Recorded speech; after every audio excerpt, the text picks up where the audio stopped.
Ichiwa, everyone. Welcome to this edition of Art, Science, and Engineering with Jeff. And tonight we're going to be delving into a subject that I'm quite passionate about and very excited to share with others. That being the subject of Keitai Denwa culture. Uh, Keitai Denwa standing for mobile phone in Japan. So tonight we're going to be taking a look at the golden age, golden age of communication devices from the late 2000s in Japan that were gaming consoles, high-end cameras, organization devices, and even luxurious mobile televisions with DVR functionality, complete with antennae. Can you believe it? So tonight, let's take a look at the full gamut of what was available to your prospective phone buyer in Japan in the late 2000s. It was pretty cool and remains to be pretty cool. So let's take a look and roll the intro.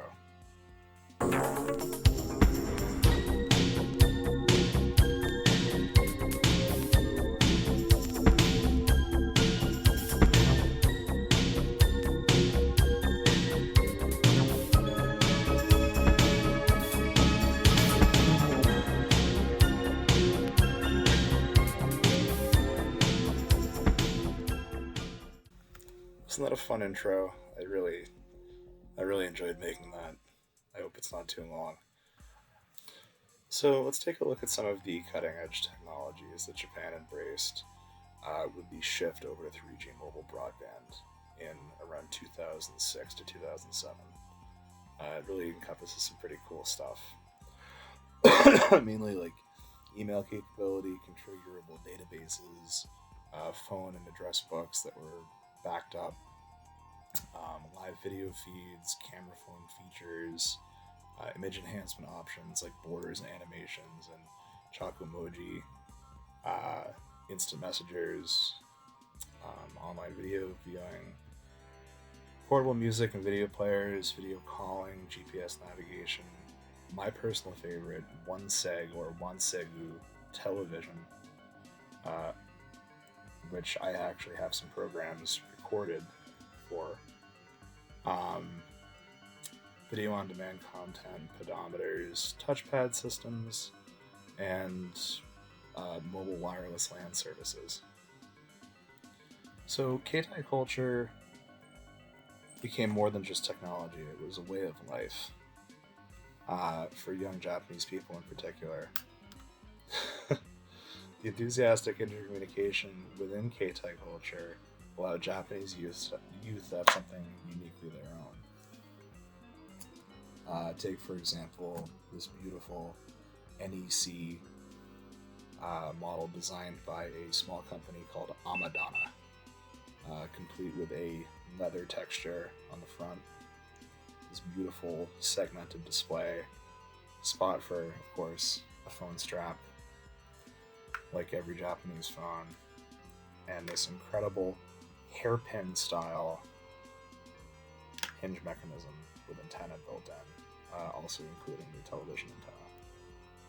Just an absolutely passionate design showing, I believe, Fuji-san there, and it's just a personal favorite. I think it's absolutely fabulous. So tonight I'm going to go off script, although I've never really had a script before. This is really my second or third video where I've been on camera. So let's just take a look at a slice of my collection of, I don't know, I think 45 to 50 phones, mainly that run on the NTT Docomo and SoftBank networks.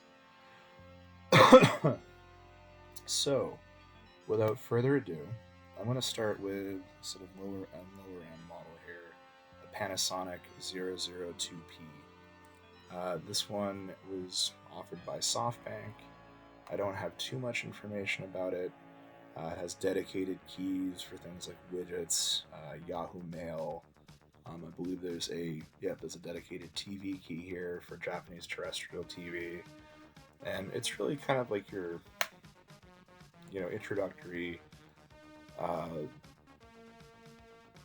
web browsing emailing kind of phone that you'd have, if you were a student or tourist, etc. They were offered in a wide range of pretty cool colors. This one being kind of a cool metallic blue with a very fiery metallic red on the back.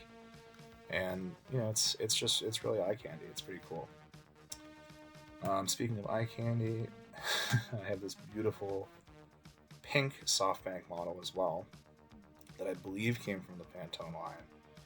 Pantone being, I believe it's a company that specializes in color palettes and color technology, like sensing color, etc.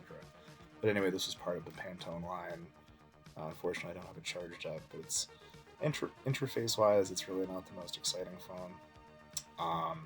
But I think it's just absolutely fun to hold. I mean, it feels like holding a little baby bird. And it's very thin and lovely, and also has dedicated buttons for Yahoo TV and your manner modes and things like that. But it's again kind of a middle of the road option. Still very cool. A little beat up here, looking kind of like it's out of Blade Runner. It's a personal favorite. My red, I think it's 003 red Pantone model, also made by Sharp, which includes early video phone capability. Unfortunately, I don't know if you can see here, but it's really getting bad now. The display is barely functioning, and that started only a few days ago, so this one is unfortunately not long for this world. The external display does still work, though. Moving up the chain,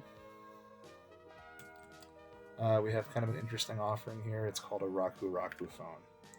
I'm not necessarily certain what Raku stands for, but it does, I believe, encompass phones for the aging population of Japan. So this phone has very large buttons. It's kind of like if you've in America seen a jitterbug phone. This is pretty much the analog option that you would have over there. That would be a Raku phone with dedicated buttons for contacts and I think apps. If you can see here, it's in Japanese only. They really had no reason to create American or English menus. Let's take a look at the menu structure. It's very simple, big block letters, big buttons that are chunky. I'll turn the light off here so you can see how bright the buttons are at night. Quite bright. So it's basically a phone that's designed for super ease of use. But it's a personal favorite. I think it's pretty neat. I have tried to unlock it to use on American networks. I haven't had much success yet on that front. Let's see. Another pretty and interesting phone. This is moving up the line. This would be a Sharp 932SH model. And I think it's absolutely gorgeous. I haven't been able to unlock this one either. I'm going to start it up here. Unfortunately, I don't have charge on it. But in a later video, we're going to take a look at some of the more advanced features. It does have a e-ink mirrored display on the front, which is pretty cool on the front face of the phone. But again, it's just absolutely gorgeous. And this also has dedicated buttons for things like Yahoo Mail, TV, your camera, stuff like that.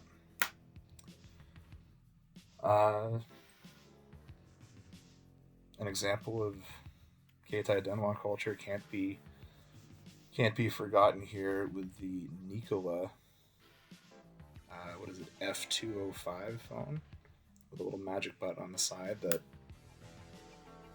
allows you to open it like that. Usually it opens a little bit more smoothly. There we go. Pretty cool phone. It's waterproof. Has TV functionality as well. A little thing here in, I think it's Comic Sans font that says "Love and Smile." I think that's very cute. It's designed to also be used as a mobile wallet. That's something I've forgotten to mention here.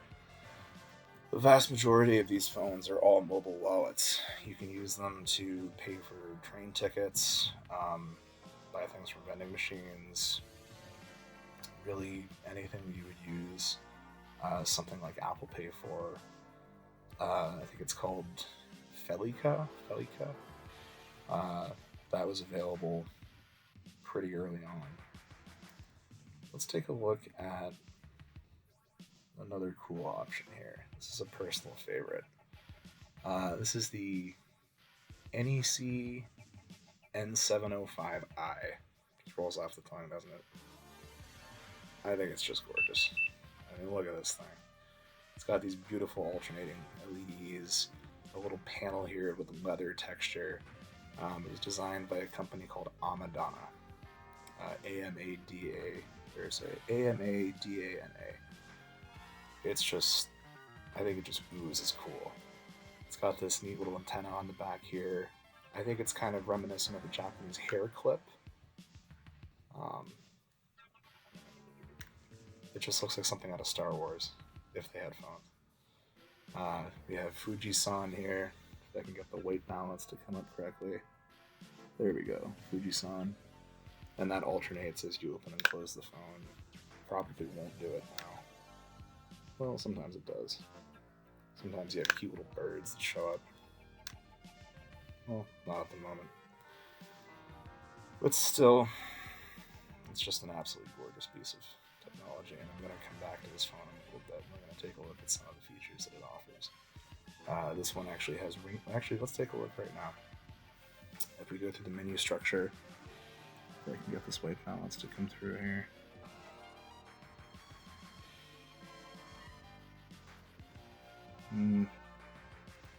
Probably not going to get lucky enough to see, but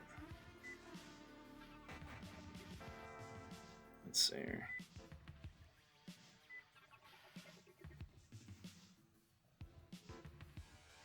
Yeah, unfortunately, I can't totally see what's going on here.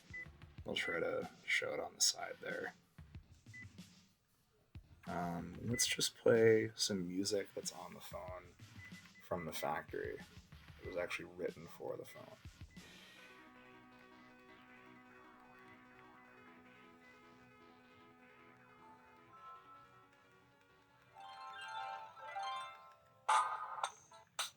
So this is a custom ringtone by Keitai.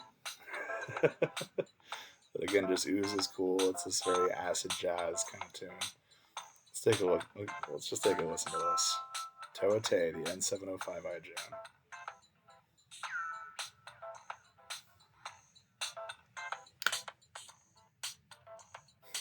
We get little music notes. I forgot about that. So much personality in these things.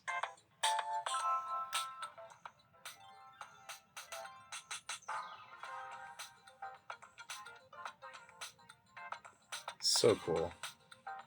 Anyway, it's the N705i. And I think later on, when I'm testing some of the TV functionality, I'll show some TV running on this if I can get that to work. N705i. So let's take another look at an NEC option. This being a little bit beat up, but still absolutely gorgeous. This is the NEC, go take a peek here. The NEC N01B. Doing its little dance. It's a little Knight Rider style scanner. I love it.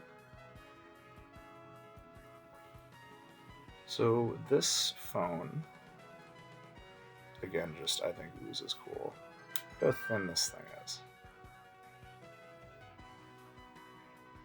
This beautiful LED matrix on the bottom here that responds to movement. Uses an accelerometer to just give you little dances. You know, what's more cool than that? This phone in particular has a touchpad.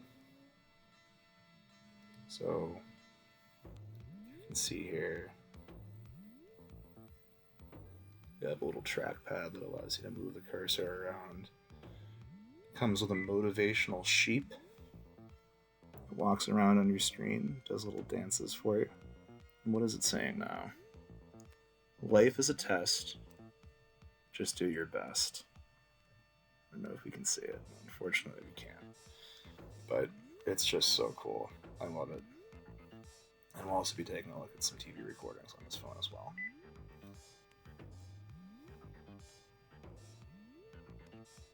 I love it.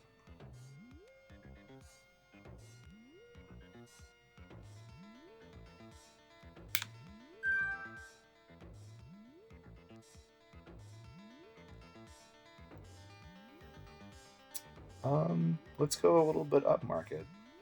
Actually, you know what? Here's an interesting offering also from NEC. This is actually my personal phone from 2005. This was offered in America, and it's based very, very closely on Japanese cell phone design of that time. It actually uses the same charger connector that all of my Japanese phones use. It has these cool polyphonic ringtones that come from a little Yamaha speaker in the back. Unfortunately, I don't have a SIM card for this one. It's locked to AT&T, so I'm going to have to figure that out in the future. But very fun phone. I had some great times with this device.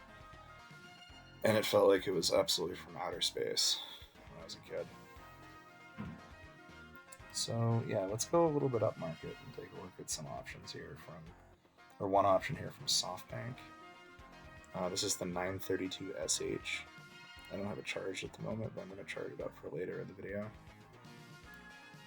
It's a beautiful, beautiful device. It's very elegant. It has this nice chrome bright work on the sides and a nice reflective, I think it's kind of like an e-ink display. It's a technology that I really haven't seen before. It's kind of like a mirrored technology with excuse me, with a nice 8-megapixel camera on the back. So, love this phone. Unfortunately, I don't have a way to unlock the SoftBank phones. Moving up, I have a very fun Panasonic phone with dual screen technology. Also flips open. Now, this was branded as a Panasonic Viera phone, Viera being one of their television lines. Has a trackpad functionality as well. Let's see, if I touch, I have to get past the right setting here. And I press this button, doesn't seem to want to cooperate.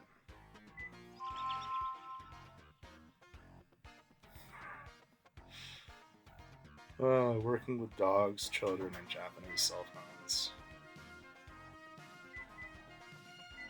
Okay. There we go. So we have to be in a menu setting. So this button enables you to use the keys as a trackpad. Pretty fun stuff. And this also has the dual screen technology, so we have a screen on the front, and we can unfold it from the side. Beautiful stuff here. And there's actually a little hinge that locks on with a magnetic clip just to make sure that you don't break it. Watch as I somehow break it. But absolutely amazing device.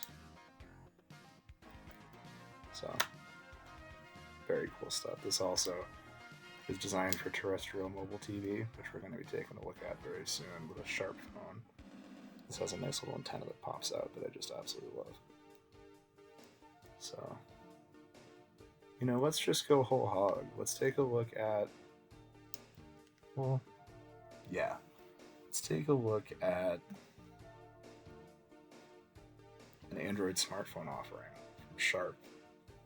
Now, this is where we're going to get into some really cool functionality. This guy has a twin camera on the back because it is a 3D enabled phone. Unfortunately, I'm not going to be able to show you the 3D capability, but because of camera limitations and stuff. This runs Android, I think it's like Android 2.3. So unfortunately, it's no longer supported by Google. But This phone has an HDMI out port. It has the ability for video calls. It gives you fireworks as you touch on the display. Very cute stuff. But yeah, I've been able to use this phone on American networks. It's actually unlocked, so you can see that I've placed some phone calls with it. Let's just go through the apps and see what's available, because it's such a fun phone. I used to be able to control my Philips Hue lights on this. There's Firefox on it. Google Maps still works on it, I believe. Yeah, let's take a look here. I used to be able to watch Xfinity TV on it. Through an app, of course.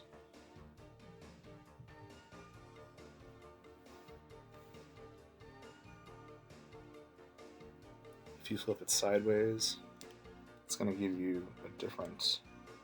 Yeah, see, this is a 3D mode that unfortunately you can't see because of camera limitations. But imagine those little boxes are flying away from you. You can kind of see the parallax effect there as I turn it around. Let's take a look at some TV recordings that are on this device. So I'm going to try to do it. Oops. From the side mode there.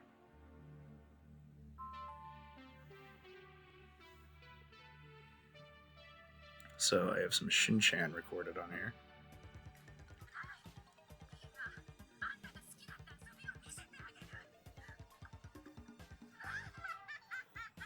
So let's try to get this on as closely as possible.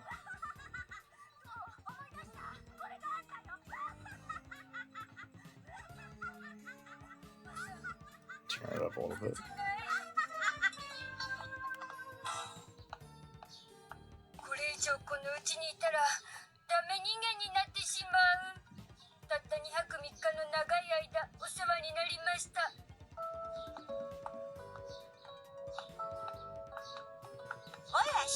I love Shin-chan.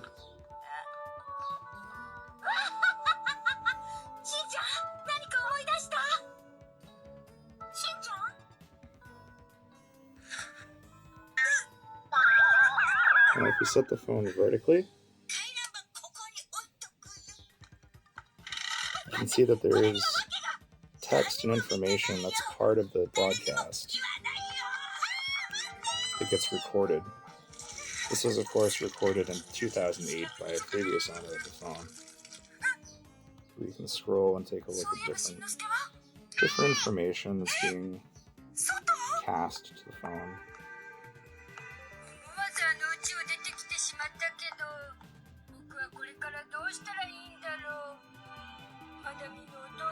You do have the option to flip into 3D mode in TV, but unfortunately, again, we can't see it because of camera limitations.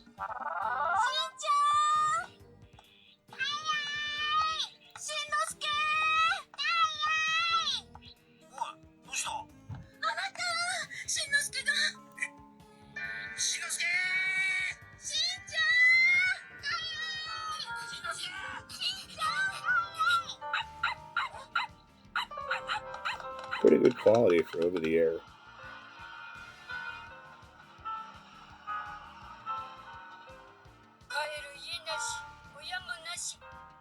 It's just so cool. I love it. Let's take a look at some other programs that are recorded on here. So this one of the Euro, or I think it's UEFA soccer tournament from 2008.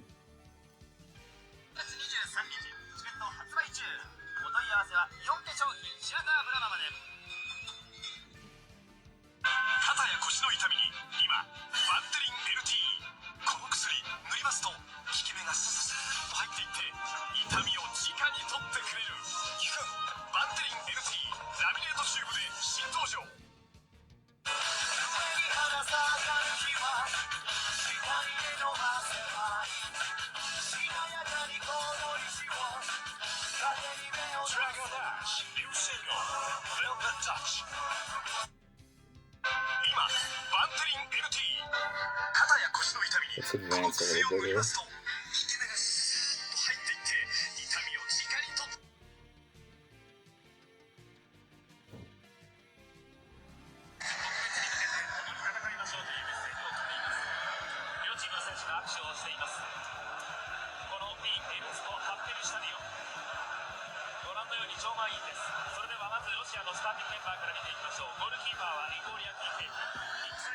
Wildly cool. So let's see what these programs look like on different phones. I'm going to switch the micro SD card out onto some different devices and see how those devices handle them. So here we have a Sharp SH906i TV model, the one that I showed off earlier in the video. Let's put the micro SD card in the side here. Listen for the little chime. Oops.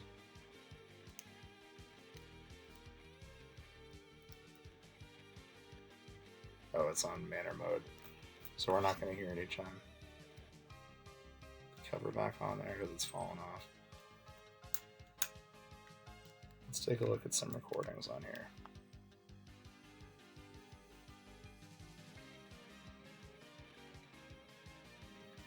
Oh yeah, I forgot to mention this also has what's called touch cruiser functionality. So it has a capacitive touch panel right here. I love it. Let's go to data box. And then we're going to go to, let's see, Segu. Processing. And there we again have the program list. Let's make sure I don't accidentally delete one of these. Now it's going to pick up where we left off on Shinchan. It's going to pick up, I believe, exactly at the same point. Yeah. I'm not exactly sure how that works. But it's an absolutely beautiful display.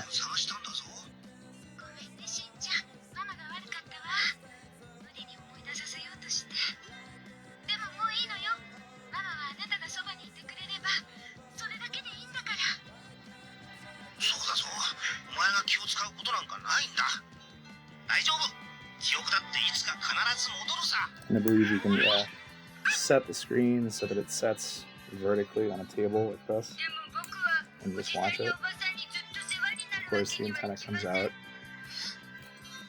and articulates upward. So it can sit on your table. Really cool. Always a great message in Shinchan.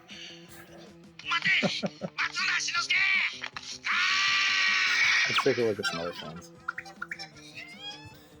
Here we have a really cool TV offering as well. This is a Sony Bravia phone that I've been able to make phone calls with different unlocking techniques that I'm going to cover in another video using something called a HyperSim. And I believe this phone has a charge on it.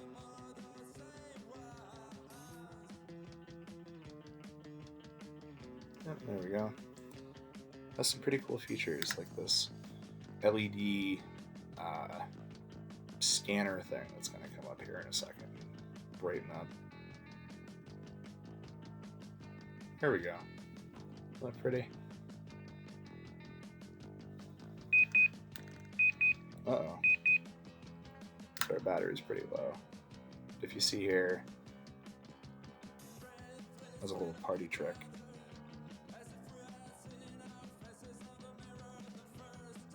As you let it stay still, it'll disappear.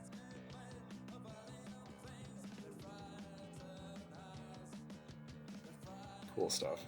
So here I have the Panasonic Viera phone, the P01B again. Let's take a look at television on this. Viera. So I'm going to operate it from the side mode using the touchpad feature. And for kicks and giggles, let's also open up the antenna to make it more complicated. see here. I can get it off to the side. Let's imagine we're on the subway watching TV. Pretty fun.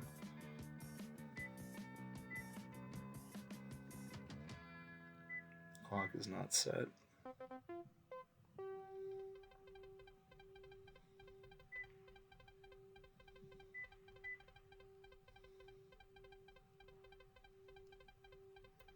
Oh, we're in camera mode. Whoops. So we have the horizontal menu here. Let's see if I can get that to show up on the screen.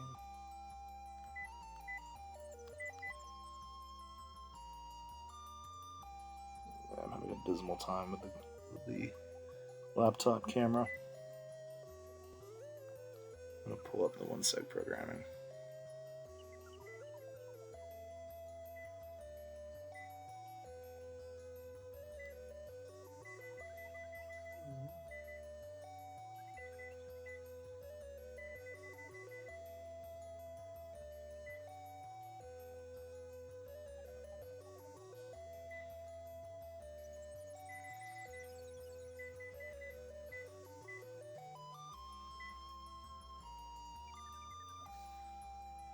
Panasonic Viera.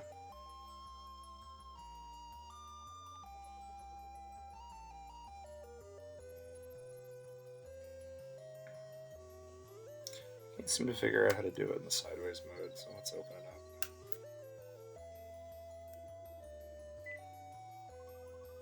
I go to Data Box, 1seg.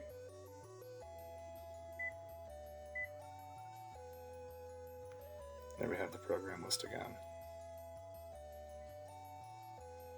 Let's check out some soccer or football.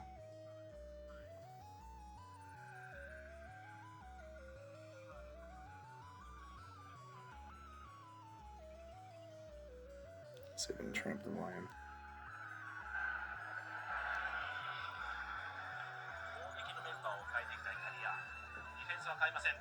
Set it on the side here. Another cool thing is that it shows you television on the front of the phone. I can't believe that.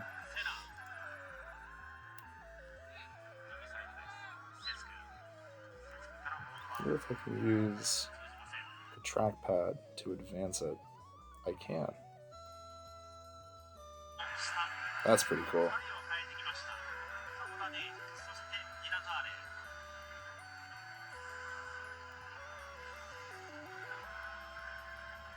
Absolutely beautiful device. It's so neat. So as we come to the near end of this video, I'm trying to think of a fun conclusion to draw about these devices. Because honestly, they show the spirit of the time, the zeitgeist, if you will, of how each company in Japan was each mobile phone company like Panasonic, NEC, Kyocera, Fujitsu, Sharp, they were all trying to outdo each other in this race to see who could fit as many features into a phone as possible. And it yielded just an amazing array of industrial design prowess and testing. So before I end, I do want to take a look at my personal favorite phone in the collection. It's a Sharp 007SH. It's an Aqua's camera phone. But it has some cool tricks up its sleeve. Like, of course, mobile TV again. But this one happens to run Android.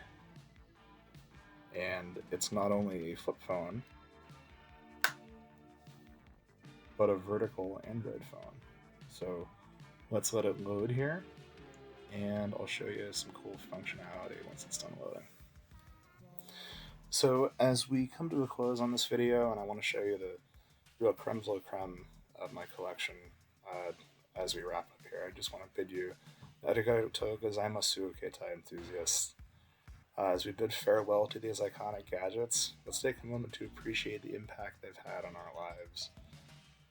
From the satisfying flip of a clamshell phone, to the thrill of sending our first photo mail, which unfortunately we can't do in this video because we don't have access to Japanese phone networks. These devices were more than mere tools. They were companions, status symbols, and time capsules. So whether you rocked a Sharp JSH04 or a 007SH, let's raise a virtual toast to the quirky, resilient, and utterly unforgettable cell phones of yesteryears in Japan. Sayonara J-phones, sayonara flip screens, sayonara 1.3 megapixel cameras, although this is a 16 megapixel camera that is still pretty competitive as far as camera phones go. So domo arigatou gozaimasu, and thank you for joining us on this nostalgic ride. Don't forget to like, subscribe, and hit that notification bell for more tech time travel adventures on art, science, and engineering with Jeff. And until next time, keep those memories charged and your emojis pixelated. So, with that being said, let's take a look at a little more one seg video on this fabulous phone. If I can figure out how to do it.